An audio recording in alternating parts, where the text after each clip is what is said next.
Hey, I'm Johnny Ebert. I'm the lead designer on Dawn of War 2. Today I'll be taking you through a small part of the Space Marine campaign.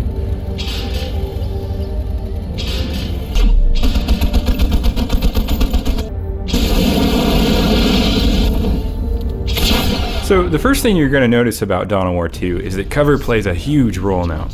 You need to use the terrain to protect your troops from enemy fire. All the bushes, rocks, and fallen trees you see are objects that your squads can use for cover. You can also climb into buildings for protection. Notice how I move them from cover to cover. You need to keep your units close to cover if you want to survive in Dawn of War 2. Looks like we've spotted some orcs up ahead. This is a great opportunity to show off Thaddeus' natural ability, Squad Jump.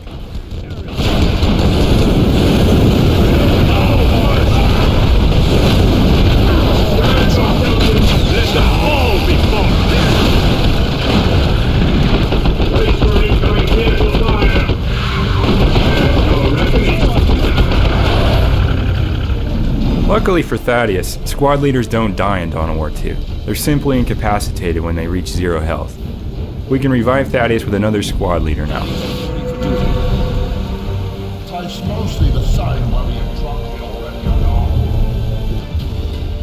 We've talked a lot about how each of our squads has a unique role. So right now, I'm going to show you how you can use some of these roles together in a really cool way. Thaddeus is going to jump into the middle of the orcs to knock them flat for a few seconds while Avitus climbs in that building they left unguarded. Then we're going to bring Cyrus and the Force Commander around from the left to finish them off. Acknowledged.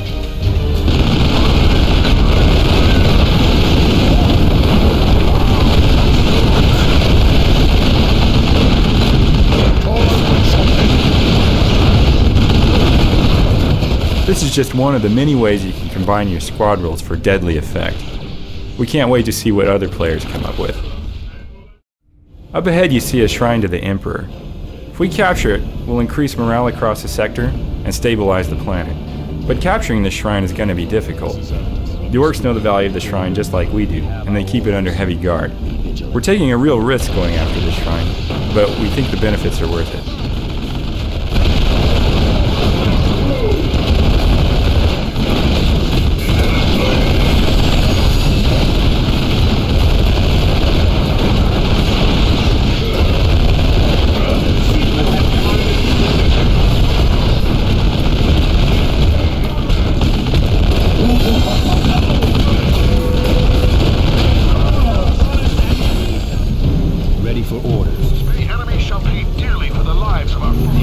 Notice how I'm also reinforcing my squads while I'm near the shrine. That's yet another benefit to capturing territory in Dawn of War 2. Take your position, brother. Now you are a devastator, brother. Accessories are something you gain over the course of the campaign. Some of them are also extremely rare, but we compensate for this by trying to make them as over the top as possible. The orbital bombardment beacon is a perfect example of this.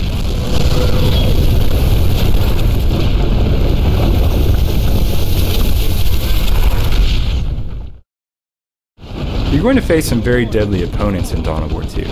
These opponents are going to challenge you in very surprising ways. The war boss we've been hunting this whole time is a perfect example of this. Now that we've stumbled on his lair, we're going to see just how powerful he really is. You're gonna stop. Make for the far side! Move!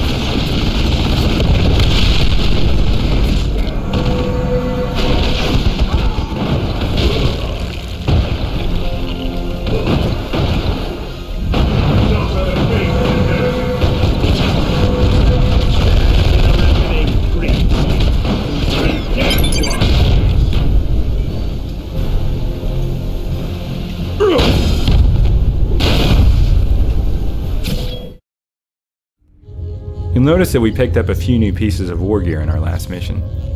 Some of these new war gear items will be upgrades to pieces we already have, but some will be new types of war gear. You'll also notice that some of our squads leveled up. Each time a squad levels, you'll be given an attribute point to spend. You'll also be able to unlock new abilities when you invest in an attribute. Our Force Commander has been specializing in health so far, and he's 1 point away from unlocking the taunt ability. Avitus has been specializing in ranged combat, and it looks like he's 1 point away from unlocking the focus fire ability.